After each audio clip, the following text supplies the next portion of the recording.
Loud. All right. All right. Thank you so much. Good evening, everyone. I'm Emily Weinstein, and I am the Director of Housing and Community Development for the City of Oakland. Today, we are here to get people excited about the BAHFA bond, the Bay Area Housing Finance Agency bond, which is really a groundbreaking opportunity that may be on the November ballot. Oh, something just came up. This moment is really unlike any other in our region's history. We are approaching creating solutions to homelessness and housing from a regional perspective in a way that can define what's to come for years. What makes this even more remarkable is the unprecedented amount of funding that the BAHFA bond could bring and to not only the region, but also how it will impact the City of Oakland. So this evening, we will be talking about what the regional housing bond is and a bit about another ballot measure that will be on the ballot, ACA 1, which is a potential companion ballot measure that will be crucial this November. Next, we'll talk about the Housing and Community Development's 2023 to 2027 Strategic Action Plan, which outlines the city's priorities for housing and lays the foundation for how we will spend our current funding sources and the future BAHFA bond if it's passed. The Strategic Action Plan lays out our racial equity framework, our guiding principles, and our spending plan. And then lastly, we'll hear from our partners at Alameda County about their planning processes for their direct allocation of the BAHFA bond. And also just to let you know a little bit about today's presentation, within each section, we will be pausing for discussion to dig deeper into the content and to open it up for dialogue and questions.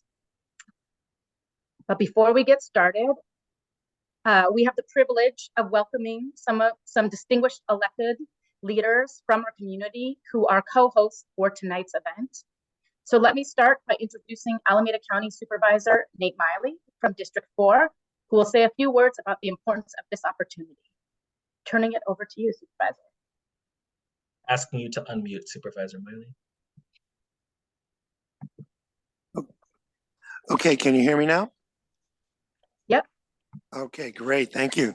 Yeah, it's a real pleasure to be a participant in this evening's meeting because this regional housing bond is very important.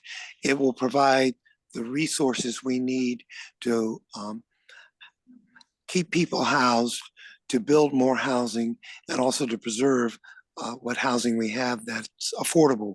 And what's very important about this is this isn't just an Oakland issue or an Alameda County issue. It's a Bay Area issue. So having the bond cut across the 9 Bay Area counties is very instrumental. And, you know, we're looking to do a bond measure that could be anywhere from $10 billion to $20 billion for the entire region, bringing in about $1 billion for the county and 400 million or so for Oakland if it's a $10 billion measure, and then double that if it's a $20 billion measure.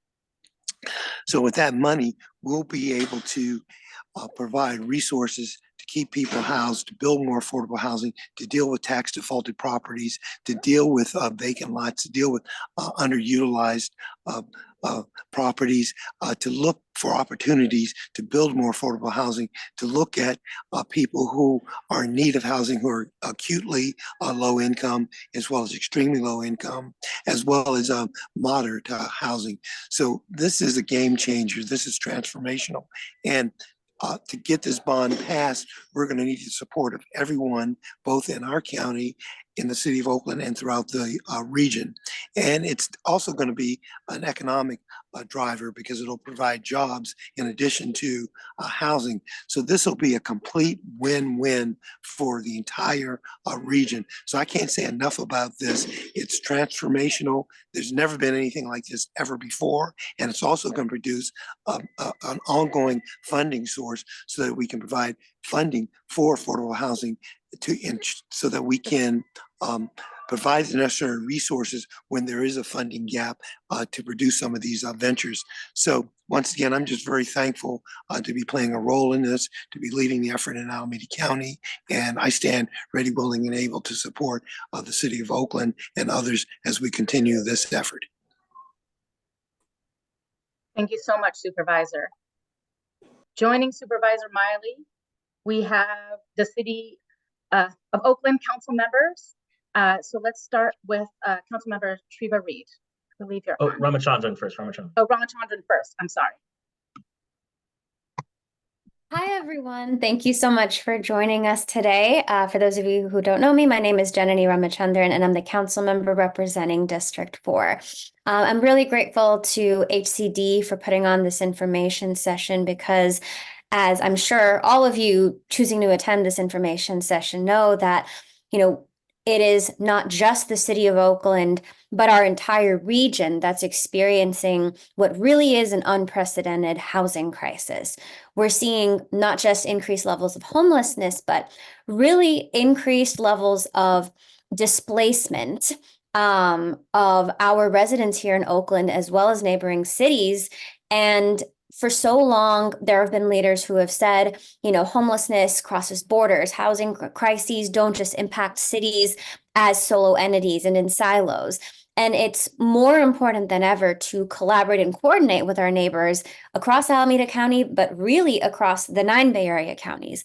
So I'm really excited to see an initiative that effectively partners with our neighboring cities and counties to acknowledge that homelessness does cross borders all the time, every single day. And we need to be able to think of solutions regionally rather than in silos. I think this is an incredibly important bond measure. And I know right now this is a time where a lot of our residents across Oakland are experiencing bond fatigue and parcel tax fatigue in a lot of ways. But I believe that there are a lot of impact-driven initiatives that will be coming to us in November, and this is certainly one of them. So I hope to stay engaged with all of you on this issue beyond today, all the way up to November. So thank you for being here, and thank you for having me. Thank you, Councilmember Ramachandran. And now, Councilmember Kevin Jenkins. Thank you so much, Director Weinstein, and thank you so much, everybody, for joining this call for such an important and monumentous bond. As Director Weinstein said, this is a time to get excited. It's really a time to get excited because I think we're going to go through the numbers, right? We're going to show the billions of dollars. We're going to show the units that can be had with this. But I think what it means for us is one less friend getting displaced from Oakland, one less family member getting displaced from Oakland, one less unsheltered resident having to be unsheltered. And that's really what it means. I'm sure everybody on this call that is an Oaklander, that is a Bay Area resident, has faced somebody that has had to move to Stockton, that's had to move to Las Vegas, that's had to move to Texas, not because they wanted to, but because the rent was just too damn high. And to get out of that, we need to build. As someone who comes from Oakland, Oakland doesn't look like what it used to look like 10 years ago and 20 years ago and 30 years ago. We have to be honest. Our African-American population has dwindled. And if the numbers continue how they are, it's an embarrassment and criminal how our African-American population is going to be dwindled and diluted in Oakland. So if you care about Oakland, if you care about the fabric of our culture in Oakland, you'll support this bond. And so I appreciate you guys joining this call. Rally your neighbors, call your friends to say, this is something that's good for us, and this is something that's good for our community. Thank you, and I look forward to today. Thank you. And lastly, Councilmember Treva Reed. Thank you so much, Director Weinstein and Chris and your team. I mean, we have been working to deliver every dollar that we can into building deeply affordable housing and preserving those who are in affordable housing to be able to remain here in Oakland. And this is what we've been calling a can't wait moment for us to build more affordable housing, to fast track approval of more affordable housing so that we can keep our families here in our community and our working families able to stay secured with deeper levels of funding to protect, to produce, to prioritize and preserve affordable housing. And as we've heard recently at our Association of Bay Area Government meetings, the acutely low income homes that are needed, especially for the rising growth of our seniors being unhoused.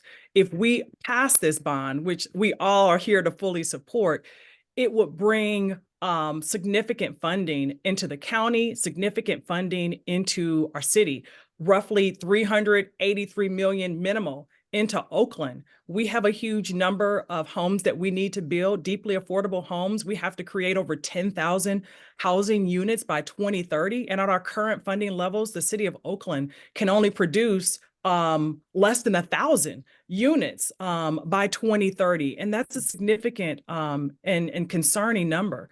Homelessness has been at the intersection of many of the challenges that we're facing in our city, the disparities that affect our community, the income inequality, the food insecurity, the exposure to violence and trauma and crime. It leads me to also just reflect on my own experiences in childhood. I lived with housing instability. I didn't know that I was unhoused because we were house hopping from one family member's home to the next. We lived 20 to 30 in a 3-bedroom, 1-bathroom, cots, couches, tripled up on bunk beds, pallets on the floor, relying on a village to help keep us sustained with a roof over our head and food on our table. And this will allow us to do better for our families, to give them the quality housing where families are really stretched and are having to live in conditions that have not given them the quality of life that they deserve, where our children don't have the ability to have the type of living conditions to best be able to show up and thrive in their educational paths. Our residents, our neighbors, our families should not have to choose between paying for housing or food or paying for housing or health services and working multiple jobs like I did when I was on government assistance and welfare and WIC and trying to hold on to my benefits while working multiple jobs to afford housing, or having to move like my family did from one community to the next. We want our Oaklanders to stay rooted in our community.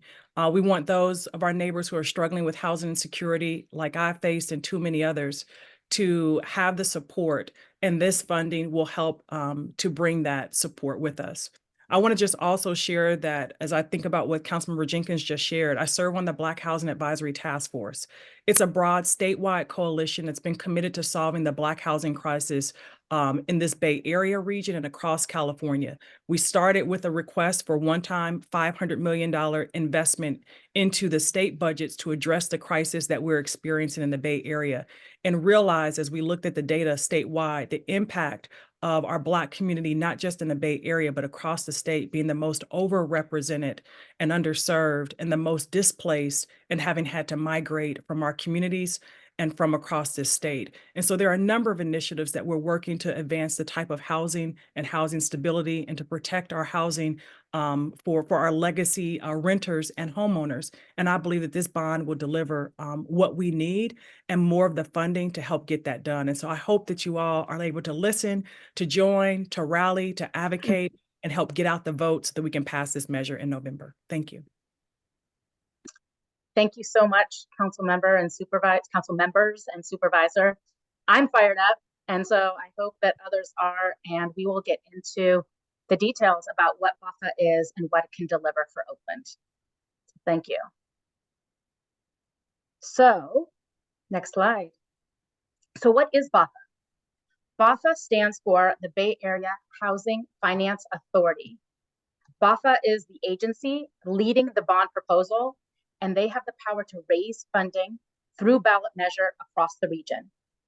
Just last week, they approved a resolution to put a $20 billion bond on this year's November ballot.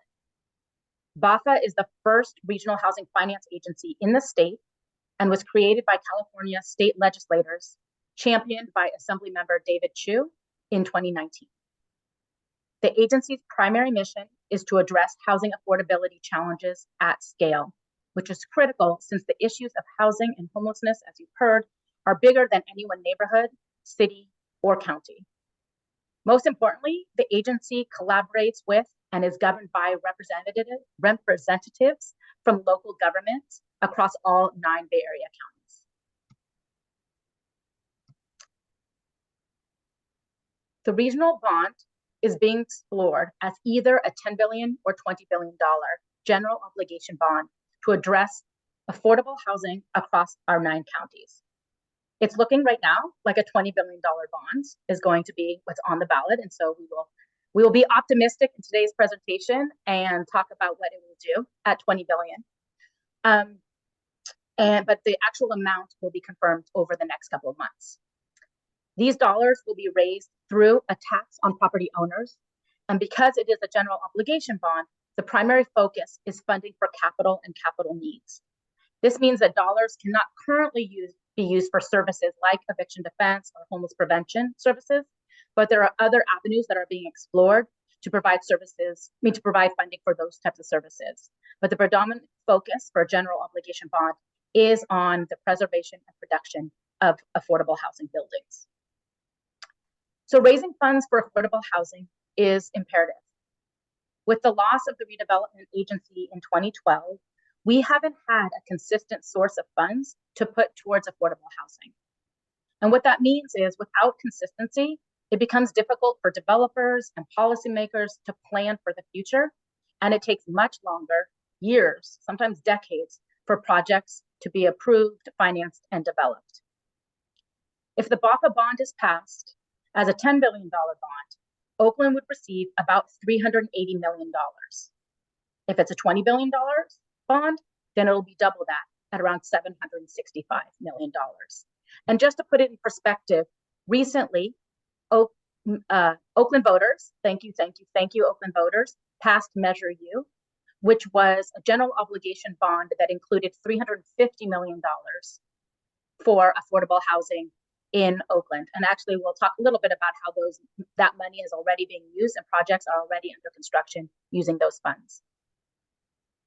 The purpose and goal of the bond, the BAHFA bond, is to address what we call the 3 Ps: production, preservation, and protection of affordable housing. BAHFA has established certain spending guidelines. However, there's also a lot of flexibility in there. So production, which is our name for the creation of new homes, new units, will require at least 52% of the funds. Preservation is our work to ensure that current existing housing remains habitable, safe, and affordable. And that the BAHFA bond requires at least 15% of funds will go to these activities. And then the remaining 33% of the funds will be flexible and may look different for each city or county. And we'll discuss specifically how Oakland intends to spend the dollars. So what is a general obligation bond? A general obligation bond is issued by the government, purchased by investors, and repaid over time by property owners. For Oakland voters, we thank you for passing Measure U in November 2022, which was the largest general obligation bond for affordable housing in our city. The impact of those dollars has been tremendous. We have the incredible honor of allocating that $350 million over the next several years towards the production and preservation of affordable housing for Oaklanders. We have already invested some of that money in 2 projects that have broken ground, and we have another 2 that will be starting construction in the next few months. That means that really in just 1 year, a year and a half, voters have approved the bonds. The bonds have been, the first tranche has been sold, and that money has already been directly allocated, invested in projects that are moving forward. That's really exciting. It's very fast. It's something that is kind of unprecedented within city government to move that quickly. In a general obligation bond, property owners will pay on their assessed values as shown on their property tax bill.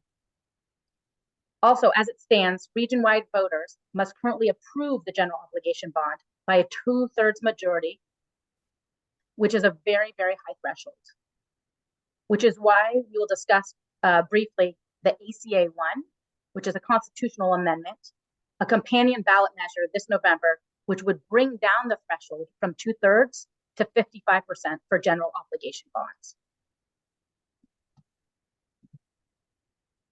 As mentioned in our previous slide, property owners will fund this bond through annual taxes, which will be based on their assessed value as shown on their property tax bill. As of 2024, this amount, based on projections of the bond, will range between $12 to $19 per $100,000 of assessed value, depending on the bond's total size. So depending on whether it's a $10 billion bond or $20 billion bond. So what that means, for example, is if a property is assessed, let's say you have at $1 million, the owner will pay about $190 per year for a $20 billion bond. Next slide. ACA 1.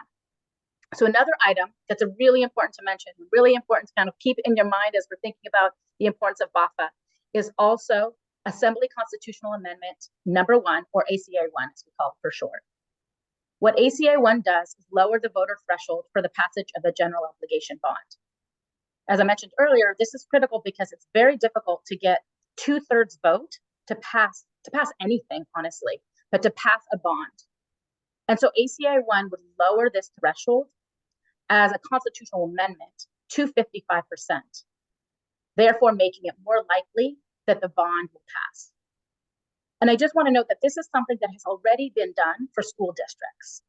And so it has paved the way for school districts to be able to successfully build new school facilities over the last several years or decades.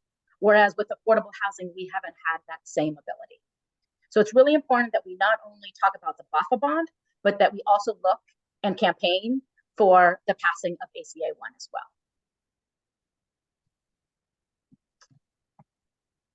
So specifically about BAHFA and how it is intended to be used and distributed. If passed this November, the way the 2024 Regional Housing Bond is structured is that 80% of the funds will be allocated to our 9 Bay Area counties and the corresponding cities. And we call it the local funds will be allocated to cities by mostly the local funds will be allocated to cities by their county. However, given the size of Oakland will be receiving its own direct allocation. So 80% of the funds raised will go towards direct allocation of counties and cities. And then the remaining 20% of the money will be retained by BAHFA and used to their discretion. It would really function like a public bank. It provides an opportunity for BAHFA to invest in projects as an investor and get a return on those investments to have a continued source of funds for affordable housing. And that's really key because, as mentioned earlier, without redevelopment agency, we have not had a continued source of funding for affordable housing. And that 20% of funds retained by BAHFA will become an ongoing source that we will have for the future. I do want to mention something about local accountability. Sometimes we get a lot of, we get questions about how the funds are going to be allocated, who makes sure they're allocated the way they're supposed to, who has control. And so I just want to talk a little bit about what the structure is to ensure, sort of build trust and ensure that the funds are being spent as they're intended. So counties and cities are receiving the bond funds will need to create an expenditure plan that describes exactly how the funds will be used. The plans must be approved at local public meetings, like the Oakland City Council, and the public will have an opportunity to comment on those plans and help form those plans. If passed, then annual reports will also be required to communicate progress on expenditures and towards our overall housing goals. So now I know that was a lot of information. I want to pause and just kind of see if anybody has any questions about the content that we talked about the BAHFA bond, questions about ACA 1. And as a reminder, everyone is muted at the moment, so feel free to raise your hands virtually and I'll be able to unmute you. You can also put questions or comments in the chat though, so don't be afraid of that. And we will get into the details specifically of how we intend to spend the money in Oakland. So there's obviously a lot more detail to come, but I first just want to kind of pause since general obligation bonds is not an easy topic.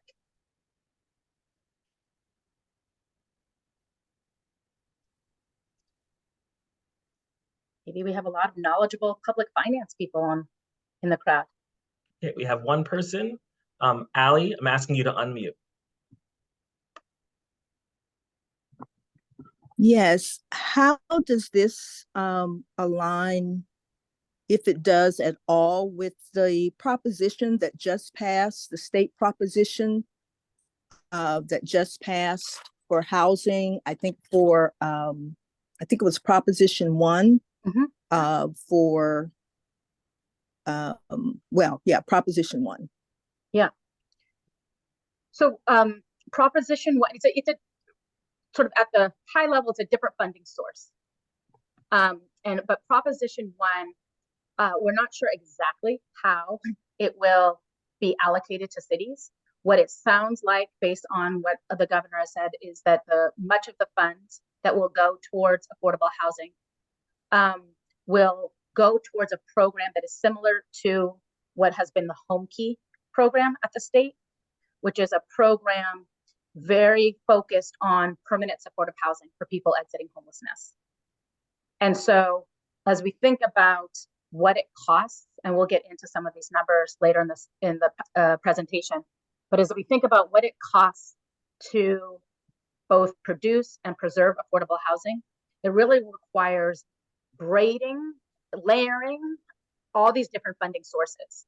And so even a project that would have funding from the state through Prop 1 funding would likely also need additional sources from the city in order to move forward. And so what we would look to do is really allocate our direct allocation of funds to projects, and those projects likely would also have to apply for other funding sources, like a program designed at the state with the Prop 1 funds.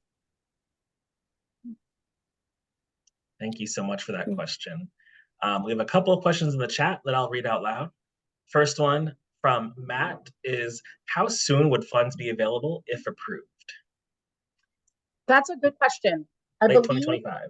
Yeah, I believe they are estimating that it'd be basically available to cities and counties in 2025. And we'll share a little bit more about the timeline for this later in the presentation. As a quick heads up, if it's approved in this November's election, then expenditure plans will be due no sooner than February 1st, 2025. So it requires that cities, counties, jurisdictions take about 3 months to finalize and to do any kind of approvals, and then they could start submitting their plans February 1st, 2025 or later to the regional entity. Thank you for that. One more question from the chat from Larissa. Is community going to be involved in the expenditure plans, in the development of the expenditure plans before they are submitted to City Council? Yes, and that's actually why we are here tonight, is actually to talk about how the city envisions spending the dollars. There's actually a perfect segue to our next part of this presentation. So we'll move on into our strategic action plan. It was right about this time last year that the city of Oakland engaged in a comprehensive strategic action planning process. I'm sure many of you were involved in that process. We met with hundreds of community members and different stakeholders in the, are we moving on to the next slide? Sorry. Oh, I can, yeah. And I can handle this if you want to. Oh, okay. Well, I'll finish the answering and then pass it to you. So around this time last year, we engaged in an extensive strategic action planning process. And that strategic action planning process used a racial equity analysis framework that we'll talk about today, and helped develop our strategic action plan for 2023 to 2027. That strategic action plan was also created with the intention of having an investment framework that could be used over the next 4 years with or without the BAHFA dollars. And so what we'll show you tonight is the strategic action plan that is in place, and then what the BAHFA dollars could do to supersize, to grow that strategic action plan. All right, sorry, Chris. These are yours. No worries. And there are a couple more questions in the chat. We are going to move on now, but we will make note of these questions. And we'll have time at the end of this discussion tonight to go back and to go deeper in them. There's a really good question about how preservation is used. There's another one I see about how this plan aligns with the city's housing element that we got approved. So we'll speak to those in a bit. And we will have another chance to pause after this session and then before the other ones. So as Emily mentioned very briefly, we last year released and developed our strategic action plan for 2023 to 2027. From about January to May of last year, we did stakeholder engagement. We held sessions in every single council district. We met with residents throughout Oakland. We met with different organizations that represent developers, that represent organizers, but we had lots of engagement and released the plan in June of 2023. We've been implementing it since. And then now, that plan is really focused on capital for kind of sticks and bricks for buildings, what we call. And we concurrently have 2 other plans being developed right now, really focused on the homelessness strategy for the city of Oakland at large, as well as anti-displacement strategies, also for the city of Oakland at large. And we really see these 3 plans, the capital plan, the homelessness strategy plan, and the anti-displacement plan, working together to make sure that we are very clear about how we're addressing these crises and making Oakland a place that is easier to access, easier to stay in, and a place that folks want to be in and can remain. As Emily mentioned very briefly, our strategic action plan follows the City of Oakland's Racial Equity Impact Analysis, or REIA, process. The City of Oakland is one of the first cities in the country to have a Department of Race and Equity, dedicated staff that are thinking about how we embed racial equity into everything that we do, from budgets to performance planning to all of our programs. This REIA, or Racial Equity Impact Analysis process, is one that we follow to make sure that our proposals, that our programs are meeting the needs and closing racial disparities that exist. It starts off by asking what racial equity outcomes are desired. What are your goals through your work? Step 2 is to gather and use disparity data to understand what is needed. So we'll look at any certain topic and understand how are Black folks doing in a certain area compared to white folks, compared to Asian folks, so on and so forth. The third step that we followed is we identified the equity gaps by working with our community partners. So all the engagement we did, we brought the data back to them and said, is this accurate? What are some ways we might solve this? Step 4 was design approaches to address racial disparities. We'll talk a little bit more about what our approach is in this presentation. And then ongoing evaluation for accountability is the last step there. But again, this is the process that we followed to develop our strategic action plan for the City of Oakland's housing goals. So step 1, our racial equity goals or outcome. Through our resources and programs, Oakland Housing Community Development Department, or HCD, aims to equitably promote housing access for and stem the displacement of Oaklanders most impacted by racial disparities. This is a statement that came up, was edited, people commented on it throughout the whole process last year. And it was really, I think, powerful to have folks not just step back and think about what is our goal for housing period, but what is the racial equity goal specifically, right? And we say at the end here, most impacted by racial disparities, because different topics, homelessness, evictions, et cetera, they might be experienced differently by various racial groups. So that's why we want to talk about it allows us to say, hey, this is what this group is experiencing, and this is how we might address it for them specifically. Now, step 2 in the REIA process was to gather and use disparity data about impacts and think about what data we need. I'm not going to go through every data piece here. It's a lot of data on the screen, but this is to show that we did our due diligence by looking at really key pieces of information, studies, plans, kind of estimate counts to understand what our need is in Oakland and how we're going to address that. But just to highlight a few, in 2018, the City of Oakland released the Equity Indicators Report. And they actually look at topics all across the board, from housing to transportation to open space.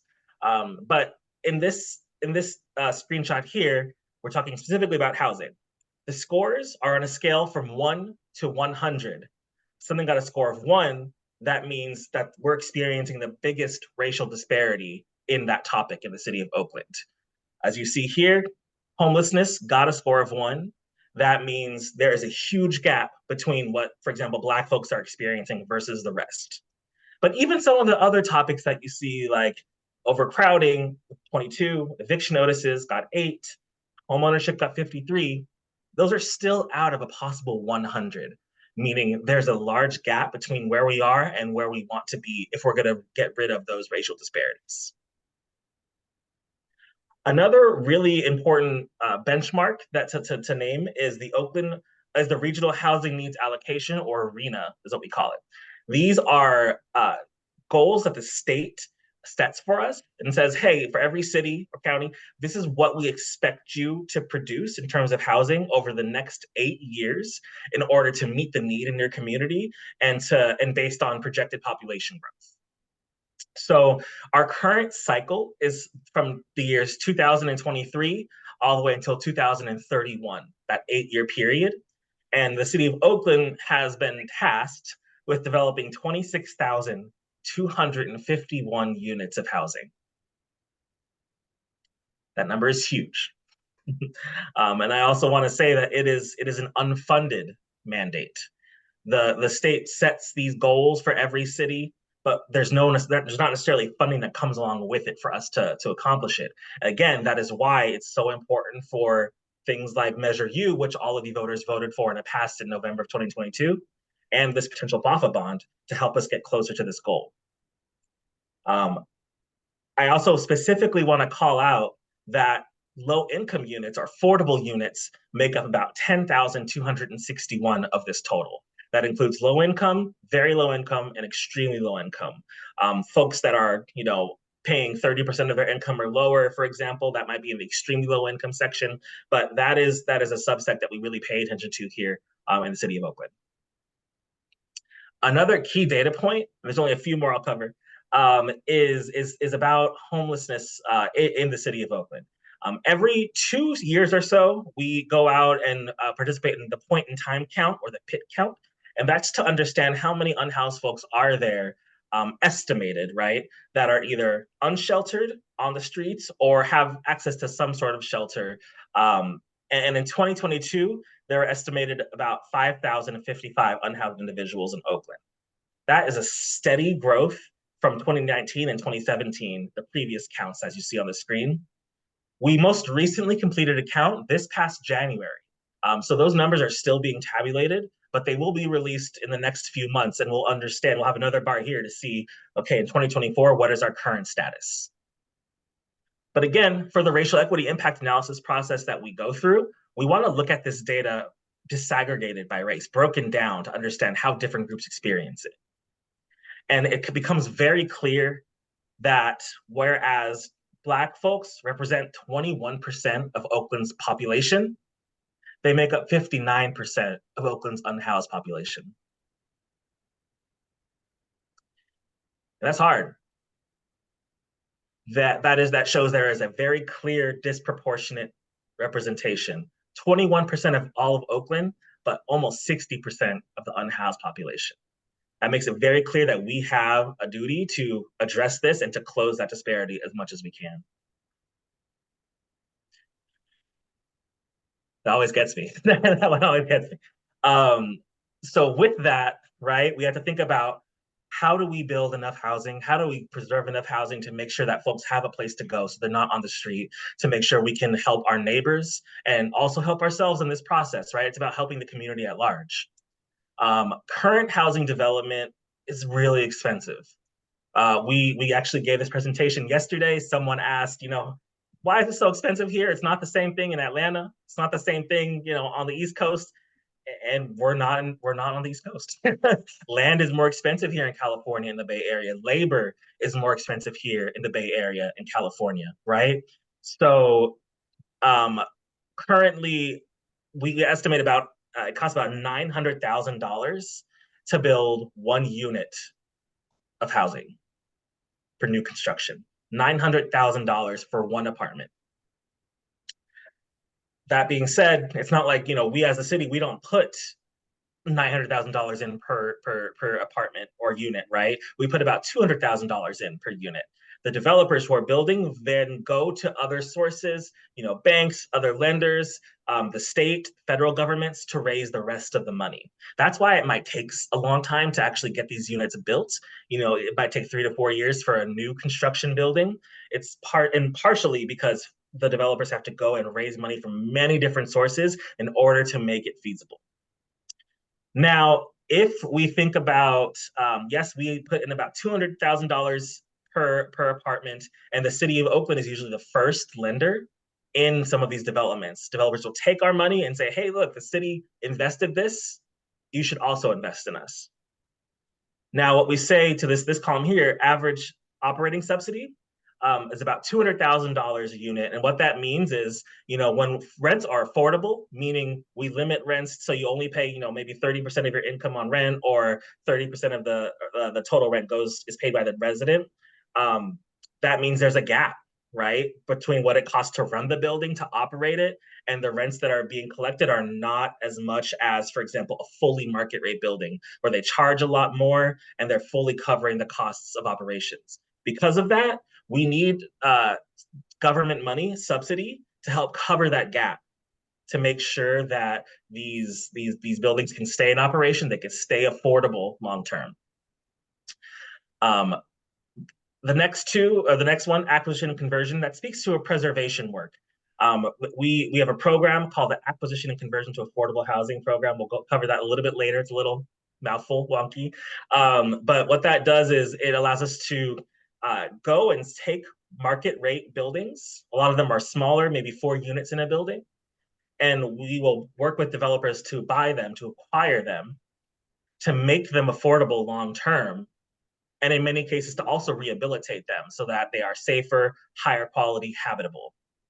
The city is often the only funder in some of these projects, which is why you see our average subsidy, what we put in, is about $350 per unit, as opposed to $200,000 for a new construction unit. It's a lot. Emily? Yeah, and I just want to mention, because this comes up often, right, is people say, you know, why are we trying to build all this housing? It's so expensive per unit. It takes such a long time. Why aren't we rehabbing and preserving the housing that we already have and making sure that what we have is affordable? And we in Oakland think that's a really important, it's an important value of ours, is to preserve our existing neighborhoods. But at the state level, there isn't funding for that kind of program. And so what it means for our city dollars is that it's more expensive per unit, as this chart shows. It's actually more expensive to the city. You end up spending more Measure U dollars, for example, on preserving a unit than we would on new production. And so that's just important to keep in mind as we think about how we spend our Measure U dollars, our existing funding, and then future BAHFA dollars. Thank you so much. And then lastly, I want to note Home Key, or R2H2, which is rapid response homeless housing. Again, we're trying to create this, make it fun, make it usable somehow. But that's a program that allows us to, you know, quickly quickly acquire buildings and turn them around, as it shows here, in about maybe 12 or so months. But those are specifically for folks experiencing homelessness or exiting homelessness, right? They use a model called permanent supportive housing, or PSH. And that is a model that includes, hey, you know, here's a housing unit that is affordable, but it also comes with services to help stabilize folks, whether, you know, through mental health services, through job seeking services, et cetera. It's a model that combines both. Average cost is about $560,000 per unit for those. And as a city, we put in about $140,000 each. That was a lot of numbers information. I think we want to show you, though, that this is expensive work, and it also will help you understand why the need for this bond is so great. Why is it $20 billion? Measure U that y'all approved in 2022 was $350 million. It's because this money gets eaten up really quickly. Step 3 in the REA process was to work with a lot of the community members. And this just demonstrates a few of them. Again, we held meetings in every single council district, met with a number of our partners who are building the developments. And I also want to note that in a lot of the data we researched and a lot of the actually partnerships that we had interviews directly with folks that are couch surfing, that are doubled up in units, some that were unhoused. We did about 80 interviews with this population to understand what are you experiencing with housing, what barriers do you experience to getting and maintaining housing. So a lot of that went into this and informed our approach as well. We met with a lot of our funders and of course our other city departments to make sure that we are organizing and coordinating our work together. Almost done with this section, but one thing we wanted to highlight were guiding principles that would be evergreen, no matter what money comes or not, no matter what kind of politics come and change or not. We wanted a set of guiding principles that talk about how we want to do this work, that we hope are going to help be clear to you and holds our sense of values as Oaklanders at the center. I'm not going to go through all of them, but just to highlight a few that are really key. Number one, we want to make sure that we're basing all of our decisions in racial equity, make sure that our goals and our priorities reflect that. We also really want to make sure that we're rooting all of our funding decisions in data, as you saw we went through earlier. We know we want to reduce cost and time. That 900,000 for new unit, that is way too high. So part of our team's job is to figure out how we get that number lowered and how we build faster to meet the need. We also know that in order to get this funding, we have to rely on partners like the state and what we call tax credits to help fund this work. It's a system that, in theory is going to help. They call it affirmatively furthering fair housing. That means building housing in places that have historically been exclusive or don't have a lot of affordable housing. The challenge with that for a place like Oakland is that a lot of our area, a lot of our city, they've designated as low resource. And that means we're not competitive for some of the state funds needed to build this housing. We have to play ball. We have to get the money. We're not going to leave any money on the table. But at the same time, we're going to advocate for systems change to make sure that our needs as Oakland are better represented at that state level and the federal level. And lastly, we want to stay nimble. We reserve the right to change over time if something needs to be adjusted, if we need to go a different direction. All right, so with all of that, with the data, with the community conversations, with all of the racial equity goal, the next slide talks about our approach, how our remedy to address the situation. This is our capital investment equity framework that talks about how we plan to use and prioritize our dollars to reduce racial disparities. And what this says is we are starting our #1 priority right now is to develop deeply affordable units that our unhoused neighbors can access in order to help address this crisis that we're experiencing. Now, like as I mentioned earlier, in order to keep a unit affordable and to keep it in operation, we can only build so much of this top box because we don't have the operating subsidy needed to really build more and keep it affordable even that much longer. So we're limited there. Once we've built as much as we can, limited by the operating subsidy, you'll see this kind of waterfalls down to the next priority area, which is the general 30 to 80% area median income range. One kind of point to note here is that for a family of 4 in Alameda County right now, what is called the median income, half people make above it, half people make below it, it's about $142,000. $142,000 right now for a family of 4 in Alameda County. That's from Berkeley all the way down to Fremont. It's this whole area. So when we say 80% of AMI, it is 80% of that 140,000. Someone in the chat surprised me, do math real fast. What's 80% of 140,000? 112,000. So that means when we say 30 to 80% AMI, that means families making 112,000 or lower. That's who these units should be accessible to. And then lastly, once we've built as much as we can there, we want to start funding and put as much as we can into preservation. And one thing I know is a huge priority is first-time home buyer. I myself am a renter. I haven't owned. I want some assistance to help with this, right? And when it comes to the race and the class together, we understand that our neighbors, our unhoused folks can't even imagine stepping foot into that world, right? There is an immediate need, an immediate crisis, an immediate reason to prioritize building affordable, deeply affordable housing for those folks. Now, that being said, if I go back to the previous slide, we are, part of our guiding principles is that we're not going to leave any money on the table, and we're going to explore opportunities to expand resources. So whereas we, as a city of Oakland, really need to focus on developing housing for the unhoused, we might rely on our partnership with Alameda County, for example, who currently have their first-time homebuyer program open, AC Boost. Applications are being accepted till May 16th. I have to know that, right? But the idea is that we as government entities are partnering together to make sure that the whole spectrum is covered. One thing I'll say is that these purple boxes on the right, these are some services like homelessness prevention, eviction defense, anti-displacement. Those are not capital dollars, so it's not really the focus of this conversation, but there is work that we're doing to provide a plan for all of Oakland coming up. All right, Emily, go ahead. Yeah, I just want to emphasize, that all of these boxes here, I know they're just boxes, but we know that they represent emotional issues, that they represent, people's lives, and we can talk about first-time home buyer, lower down on the list. But these are all deeply needed across the city. There is nothing, less important about first-time home buyer support than homeless units.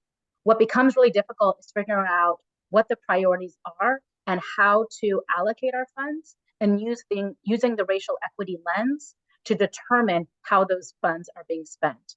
And so what this, equity investment framework aims to do is provide that guidance to us, no matter what funding we have. It was developed with, the intention of spending Measure U dollars, but also laying the framework there so that when BAHFA does come in, we know how to allocate those funds. Let's talk about how to allocate those funds. Do we want to stop and just, are there any questions on the strategic action plan? I know that was a lot on the data sources. We will get into, again, what this means for actual projections of units and how we would spend the $20 billion. Thank you. Sandra, I'm asking you to unmute. Thank you. I remember attending, I guess, the preview of this that you gave last year sometime. I think it was you. And I didn't quite get, well, I was concerned, and I still am, that about this money thing for new build versus taking homes that exist that you could remodel and get them out on the market a lot quicker. And how can that process change so that we could do that? Yeah, absolutely. And so, I think there are a couple things to that, right? There is, we need to be nimble, and a lot of it depends on leveraging sources that are outside of the city. So there are projects right now that we call our Rapid Response Homeless Housing, R2H2, or HomeKey program coming from the state that looks to acquire like hotels or buildings and transform them into permanent supportive housing within 12 months. That's a fairly new program. The city has been very aggressive at submitting applications for submitting projects to HomeKey, and we have successfully been awarded 9 projects, 9 awards. And so we have 9 projects under the HomeKey program, that 5 of which are completed and already under operations. And we have 4 that are either under construction or are starting construction within the next few months. So we will move as much money towards, and that's that first box up there, that homeless units, those permanent supportive housing, that, our number one priority. When it comes to production versus preservation, that's where we have to look at what the cost is to the city. And Chris, can you back up to exactly? There it goes. Though it is cheaper from a total development cost to acquire and convert projects to affordability, that middle row there, $350,000 per unit, Yes. The cost to the city, because there is no state dollars to leverage, we basically bear the full cost of doing that work. And so we have a program called the Acquisition and Conversion Program. It's called the ACA program. And within our strategic action plan, you'll see, and within BAHFA, we estimate about 15% of our funds towards that type of work. But we also have to balance it with the cost per unit that it requires. I'd also note, and this is again, kind of the ecosystem in which we are living, that when we looked at the RENA numbers, those requirements that come from the state in terms of what we are supposed to produce in terms of affordable housing, they do not count acquisition conversion. They do not count preservation. The requirements that we are given from the state is about new construction or the conversion, or like the home key where you're converting, you're changing the land use. So it's a net new unit of residential. And that's just something important to keep in mind because those are the standards that we are held to by the state. Okay, so am I to understand though that the homeless issue, that's not really low income anyway, right? I mean, if a person is homeless, I know there's some that work, have employment, but many, many, many do not. So when they move into whatever housing is there for them, do they pay rent or how? Yeah, they pay 30% of their income. So if their income is zero, they're paying zero. So that is the importance of when we're doing either new construction or the home key or the R2H2 projects that have units that are what we call permanent supportive housing. We not only need to provide capital dollars, but we also need to partner with either the county or the housing authority, or the city does have some operating dollars, not a lot, but we do have to provide operating dollars as well to pay for that rent subsidy as well as wraparound services. Okay, thank you. Mm-hmm. Really good questions. Thank you. Yeah, this is like housing finance 101, and it's not easy. It's very complicated. No, it's not. People love to jump into it. It's good though. Yeah. For the sake of time, I think everyone's itching. Let's get to some of the projections. Yeah. What can we do with the money? Here we go. Emily, back to you. Yeah. So I just want to pause again on this equity framework because this really is the kind of the crux of how we intend to spend the money. This is the investment framework driven by equity that determines the priority of our funding. And it was developed as part of our strategic action plan with an expectation that we would lay the framework for the spending of BAHFA as well. So we're really lucky that we did this work last year. The priorities have not changed, right? The equity and the data have not changed. And so this still lays the foundation for how we are going to spend our funding. The way the city allocates its funding is through what we call the NOFA process, our Notice of Funding Availabilities. So we got into this a little bit in answering the last question, but we basically have 4 different programs in how we allocate funds. We have new construction, and within our new construction NOFA, we have a scoring system, and it's our chance to kind of evaluate projects, and we prioritize projects based on their location. We prioritize projects based on the percentage of homeless units that they have. And we also have additional points for emerging developers. Then we also have what's called the R2H2 or Home Key program. And I really want to actually thank all the council members that are on tonight because the R2H2 program, the Rapid Response Homeless Housing Program is new. And it was something that came out of last year's budget process as a directive. And within less than a year, we have created a program modeled after the state home key program that allocates funds, that prioritizes the rapid acquisition of existing buildings to permanent supportive housing. And so we have already rolled out the first R2H2/home key NOFA. And we are in the process. We have received, I believe it was 19 applications. And so we are in that process right now. We're reviewing those applications and hoping we can move some of those projects forward quickly. The next is what we call ACA. This is the acquisition and conversion to affordable housing. And so that is what we call within our preservation bucket of work. It is funding that goes to a lot of community land trusts, a lot of smaller developers that want to purchase buildings that are on the market and maintain their affordability. And then finally, preservation is a NOFA that we actually did not issue last year, but we hope to issue this year. And that is a pot of funds that would go to supporting the rehab needs of buildings that are in our existing portfolio. So we have about 130 properties that the city has invested in terms of affordable housing, and we want to make sure that those are rehabbed and maintained, obviously as affordable, but are also in good shape.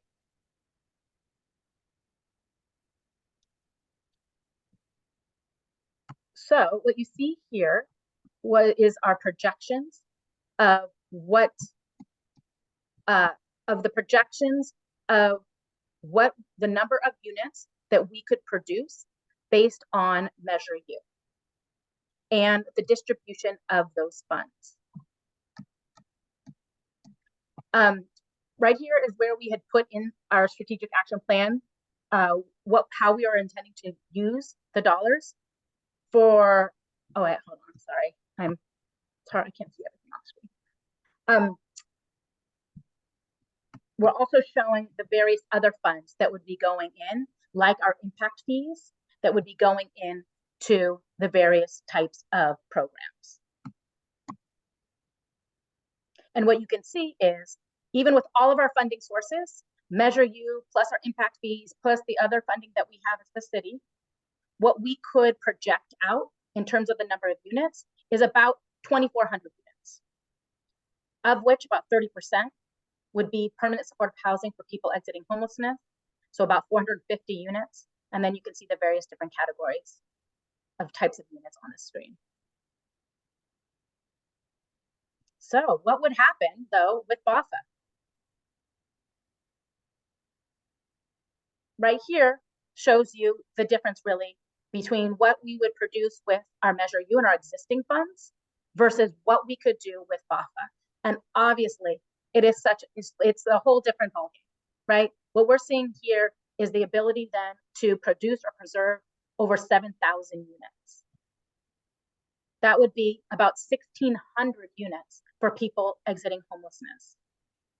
And we know, based on our PIT numbers, that that's still only about half of the unsheltered homeless population. But it would be a game changer for homeless and housing within the city of Oakland. The actual percentages of the dollars remain kind of pretty consistent because of that equity framework. About 30% for permanent supportive housing, about 40% for low income housing, about 15%, 14% for preservation, 13% for rehab, and then, the preservation of the existing portfolio, and then about 2% for other housing programs.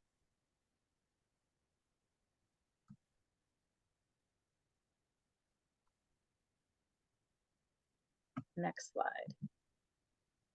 And excuse the rogue red cycle there.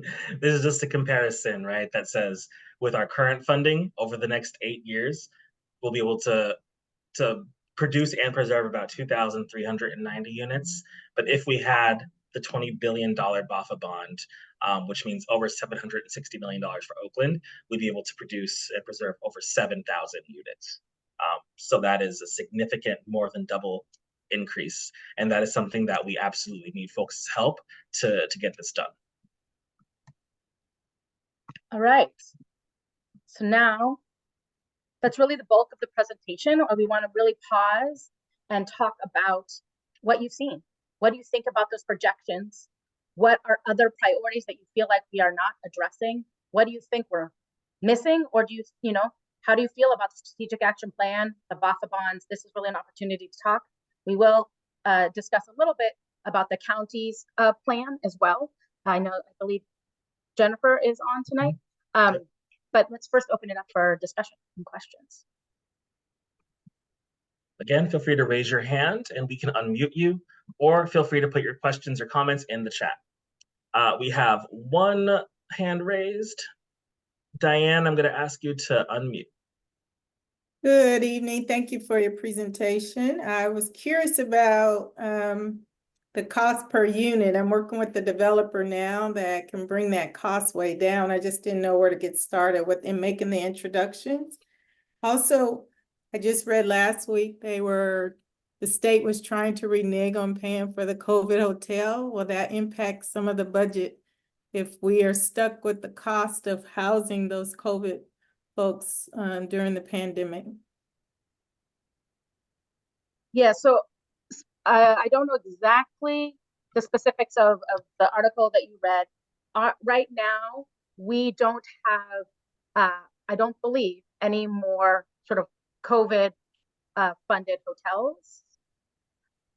When we are looking at the home key projects, those are permanent supportive housing, and that is new funding that, and those projects are funded. They are affordable for at least 55 years, and we have operating funds that they're permanent for at least 15 years, if not longer, depending on each project.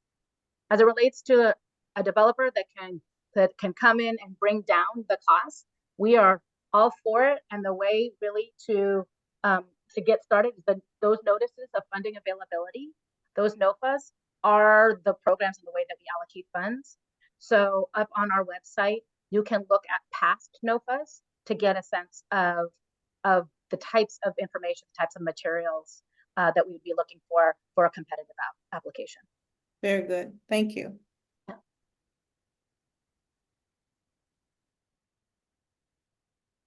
Any other questions? There's a question in the chat from Hannah. How are we prioritizing which neighborhoods to build new housing in? Is it dependent on public transit? Comments coming in. Is it dependent on public transit accessibility or number of schools? Or is this something that the community would need to give input on? So it's actually a little bit more complicated in terms of how we determine which neighborhoods as part of our the projects that come before us are based on feasibility, kind of project feasibility from the developer's perspective, right? The city itself is not, we are like an investor. We are investing in these projects that developers are building. So some of it depends on which projects come through the door. Some of it depends on the way that the state is prioritizing projects. So, as Chris mentioned earlier, their use of what they call high opportunity areas is going to allow projects, especially new construction projects, to score more highly and access tax credits.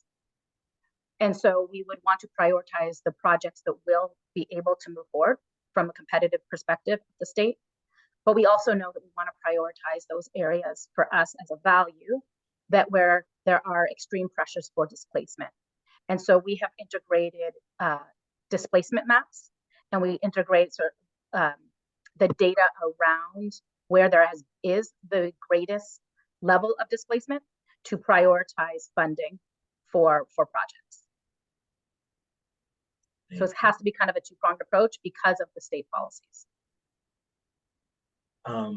And heads up to Jennifer, we'll pass it to you in just a few minutes. But one more question in the chat that I think is really good from Sally. Sally asks or says, your study or focus has been on the Black community within Oakland. Why weren't Hispanics, elderly, disabled, and veterans not included? Because they are also impacted. I think that's a really good question. And again, that goes back to our racial equity impact analysis process and what we showed earlier. I'm actually just gonna, excuse me while I flip through the slides, go back to it, to our racial equity goal. Here we go. That last sentence here says Oaklanders most impacted by racial disparities. We originally had it say, Black Oaklanders or a different kind of group, but our Department of Race and Equity really guided us to say impacted by racial disparities because it depends on the topic that you're examining, right? As we saw here, the biggest disparities, according to this report, in the city of Oakland exists with homelessness, the score of 1 out of 100, the lowest score, right? That's why we are focusing on that topic. And when we look at who is unhoused, it is mostly Black folks. So that is the logic that we're following there. Of course, if you get into other topics, like I had mentioned, overcrowding, our studies and research shows that the Latinx community have the biggest racial disparities in that particular topic. But as we're following here, where we can really close the biggest disparities in Oakland, that is homelessness, and that's why we're focusing primarily and specifically on that.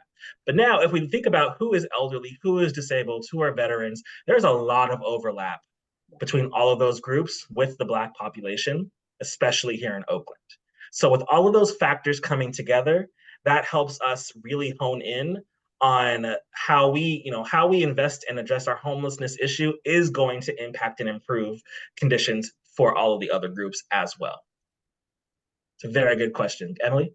And it's not to say that we are not funding projects specifically geared towards seniors or projects that are specifically geared towards veterans. Although we actually have several of those projects under construction now. It really is a matter of prioritization for the funding. Yeah. Oh, we're getting some good questions. So Ali, I see you have your hand up. I am going to call or ask you to unmute. And then any questions that we can't get to right this moment, we can have some time at the end to talk about, or we can make sure we follow up in an email or whatnot afterwards. But Ali, I am going to ask you to unmute right now.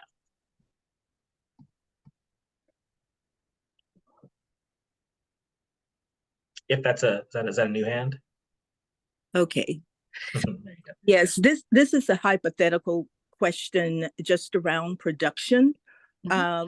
Because, you know, when you're trying to sell this to the voters, it's like, have you projected production barriers? Because it's like, you know, 8 years from now, I mean, what does that process look like? Who's actually doing the building? What might get in the way to slow down production? Because then after we put all of this money on the line and, you know, it looks like we're less than a quarter our goal, what are kind of the benchmarks that you've put in place for production? I think that's a really good question. As part of our expenditure plan, we would include goals per year. And so I think, you know, what we provided in that chart are projections over the term of the bond, but we would want to break that down by year. Right now, you know, we have already a pipeline. So I mentioned just in the last NOFA for the R2H and HomeKey projects, we had 19 applications. We don't have nearly enough money right now to put towards those projects. On the new construction side, we have probably about 8 to 10 projects that are in our pipeline that need additional funds to move forward. So in the city of Oakland, we have plenty of pent up projects ready to go. And those are projects that are feasible, that have developers and contractors on board. And if it were not for first the city's funding and then leveraging state funds, they would be able to move forward. And so, you know, there are always barriers to getting projects done, but I would say the biggest barrier, I know people talk about zoning and people talk about NIMBYs, but really the biggest barrier in Oakland is funding. Thank you for that. Again, we will try to see if we have time for questions at the end for the rest of them, or we can follow up otherwise. But I would love to turn it over to Jennifer Pierce from Alameda County Housing Community Development Department to present a little bit about what their process has been. Thanks, Chris. My name is Jennifer Pierce. I am one of the deputy housing directors here at Alameda County. We appreciate being invited, and I just have a couple of quick slides as this meeting should be primarily about Oakland and for Oaklanders, of course. So we are currently working on our housing plan, and this is the primary way we are asking for engagement from the community.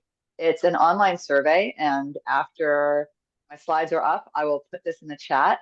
It is www.housingneedsac.org. We have had over 700 responses, but would like a lot more. So If people are able to go in and respond and push it out to your friends and neighbors, we would really appreciate it. We are looking at developing a housing plan, similar to the one Oakland has done, not just focus on the bond, but really focus on Alameda County housing needs that can drive investments regardless of the funding source. So we are taking the bond opportunity to look at sort of the bigger picture within the county and to build the framework for some equitable investment. Next slide, Chris. So we have done some community engagement meetings, much like the one you're in now, throughout all the districts. As some of you may know, the county is divided up into 5 supervisorial districts. Throughout 2023 and a little bit into 2024, we held a number of meetings. The supervisors hosted them, and we also had a number of targeted stakeholder meetings. Here is a smattering of them. And we are always happy to come and talk to anyone's groups that are interested in having us present at them. Next slide. This is a picture of one of the meetings. Next slide. And finally, here are some quick takeaways that we have heard from the community meetings. None of these are going to be any kind of surprise to the knowledgeable folks in this room. But in community meetings, people have said they need homelessness addressed, build and preserve affordable housing, more ADUs, create new opportunities for emerging developers is one we're hearing over and over again, and we're focused on. Housing seniors, transitional age youth, all the high needs population, and really focus on preventing displacement countywide. So I am going to, somebody already did, thank you very much. Put the link to the survey in the chat, and really I implore you, please take a minute for the benefit of the county and answer the survey. Back to you, Chris. Awesome, thank you so much. And again, I think a part of this is exciting because, a lot of us are developing our expenditure plans, which takes place into larger housing plans, right, that we're all developing. Whether or not this passes, I even feels weird saying that. I hope it passes. we still need to have these plans. We still need to be informed by the needs that the data shows us is very clear, that y'all communicate to us. So we really appreciate you doing this process, Jennifer, and sharing that with the group here today. We appreciate it. We have just a few more slides, and I think we'll have time for some ending questions. But next steps.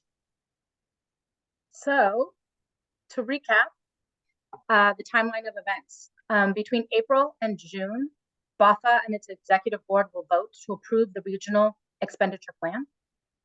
During this period, BAHFA and BAHFA's executive board will also vote to place the bond on this upcoming November ballot in all 9 Bay Area counties. Then, in November is the big one. It's election day. And remember, it's not just BAHFA that we want passed, but we also want ACA 1 as well.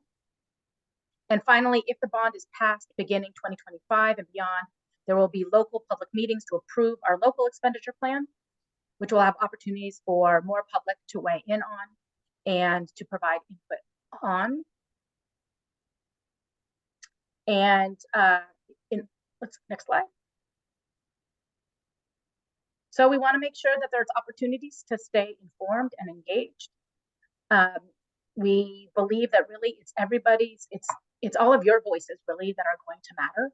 And so being involved matters, sharing your stories, sharing your personal stories about displacement, about housing insecurity, about your community is so important, because that is really what's going to help people understand that this isn't just about bond money, right? This is really about changing people's lives. And this is really about trying to solve the homeless and housing crisis at scale.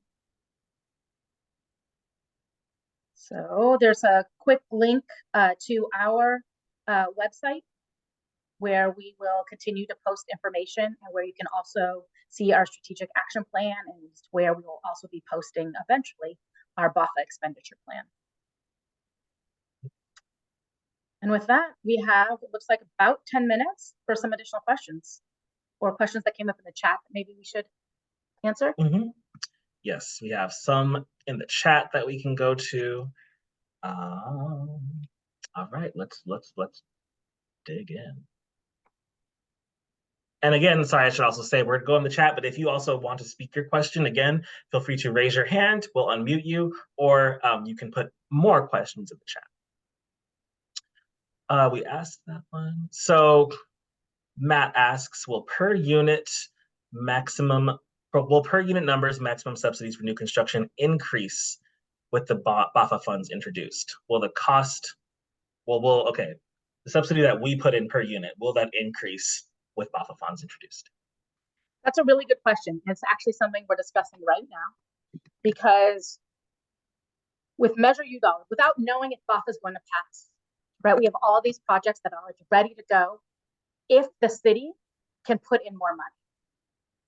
And so we, at this point, up until now, have been very conscious to put in, like we said, like an average of $200,000 per unit and require a certain amount of leveraging of state dollars. There is some decision making that we have to make about whether it makes more sense to add more dollars per unit for some of these projects that will make them more competitive at the state to move their projects forward more quickly. That makes sense if we know that BAHFA is coming down the road, because we know that there'll be funding. If not, we need to stretch our Measure U dollars as far as they can go, which means leveraging is more important, which then means it takes longer. So there's no easy answer. This is a question for trying to predict the whether the bond will pass, and then whether or not we should be investing more per unit so that we can move projects forward more quickly. Thank you so much. There's another question from Ruby in the chat.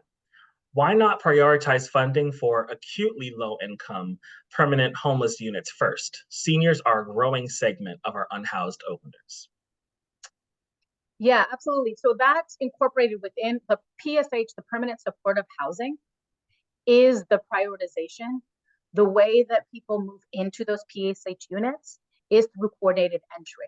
So it's really the way that coordinated entry prioritizes people exiting homelessness. So our units are for people that are acutely, I know this is like a new term, what is it, acutely low income? What is the? Yep. It is for people under 20%. It's basically that 0 to 30% AMI or 0 to 20% AMI. They are really the people that are prioritized through the coordinated entry system. And if thank you. If you have more questions, feel free to raise your hand or put them in the chat as well. Sandra, you have your hand raised. I'm going to ask you to unmute now. Thank you. I was just wondering, this is humongous. It costs a lot of money. It's complicated. How are you going to message both the county and especially Oakland between now and November, when the vote comes, for people to understand this? Where are you going to take it? How are you going to advertise it? How are you going to get people to buy in? Because even what you brought to us tonight is very complex. Hard to remember all the details. How do you hope to accomplish it? Yeah, no, absolutely. There will be a full-blown campaign. And we as city staff cannot participate in that campaigning, but there are organizations. I saw Jeff Levin from EPO was on. There will be organizations and there will be entities leading that campaign to make people aware of the BAHFA bond. Within Oakland, like Measure U, in many ways, it's very similar to Measure U as it will relate to Oakland. And there was overwhelming approval of the Measure U bond. And so we hope sort of that same sentiment is understood and that people are willing to tax themselves for the greater good. I see Jeff just came on screen. Do you want to speak a little bit about EPO and how people can get involved? Yeah, and I just really wanted to let people know there is a broad effort across all 9 counties with elected officials and various community organizations all working on this campaign. There'll be a massive education and communications component to it. There's a huge coalition called Bay Area Housing for All that already has a website you can go to. It's bayareahousingforall.org. There's a big education messaging campaign going on. Folks are gearing up to work on this. EBHO is one of the groups that's coordinating the campaign in Alameda and Contra Costa counties in Alameda County, along with the folks at the St. Mary's Center. And there are similar groups going on in every county. Folks have been planning for this for a while and are gearing up. We're working on getting endorsements from as many elected officials as we can first, and then broadening to all kinds of community organizations, labor unions, church groups, environmental groups. The idea is to build as big a coalition as possible with everybody endorsing and backing this measure. Thank you so much, Jeff. Lee, I'm going to ask you to unmute now.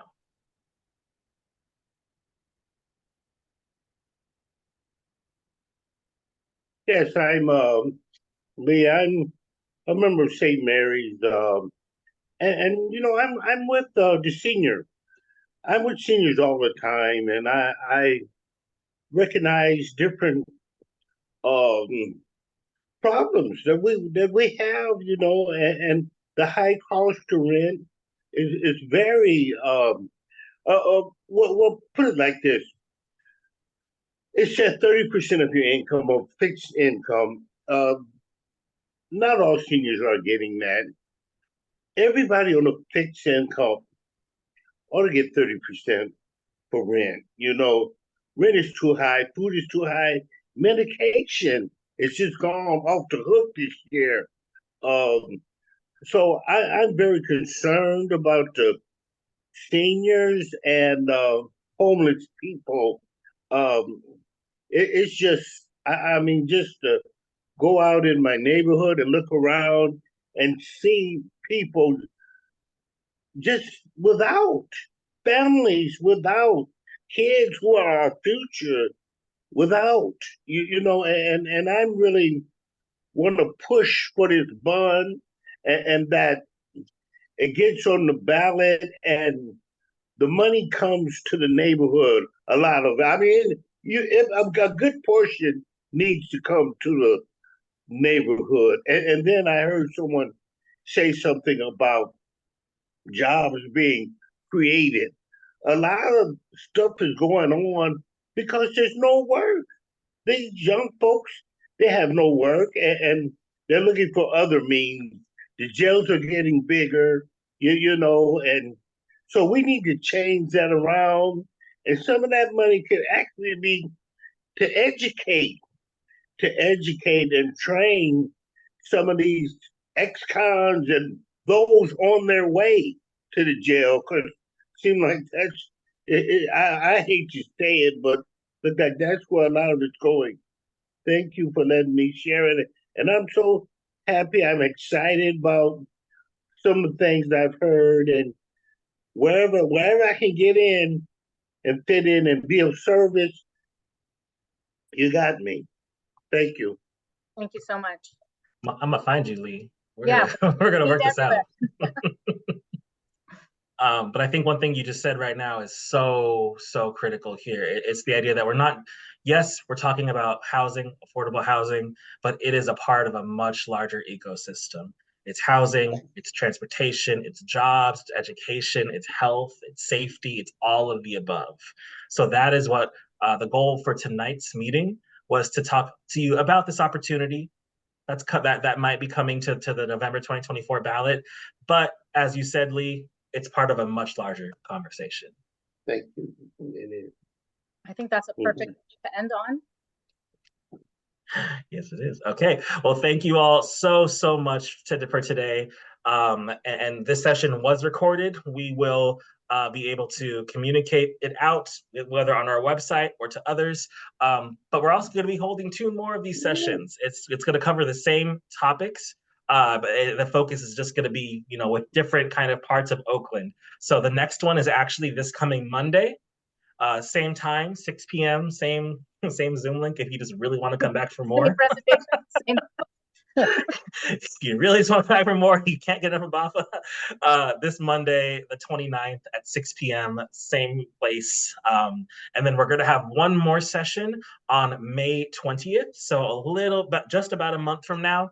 And that session will have live interpretation, translation in Spanish and Cantonese as well for folks. So please continue to spread the word about the session this coming Monday, about May 20th, but then also continue to be aware, to learn what's happening at BAHFA, to make sure that in June, if and when it's placed on the ballot, you're aware of that so that we're ready for anything that might come our way.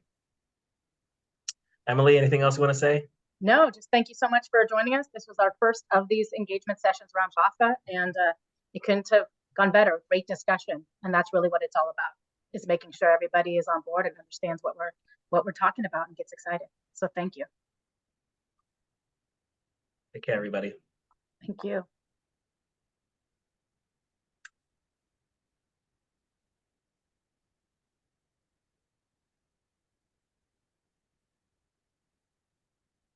Hi, Shalom.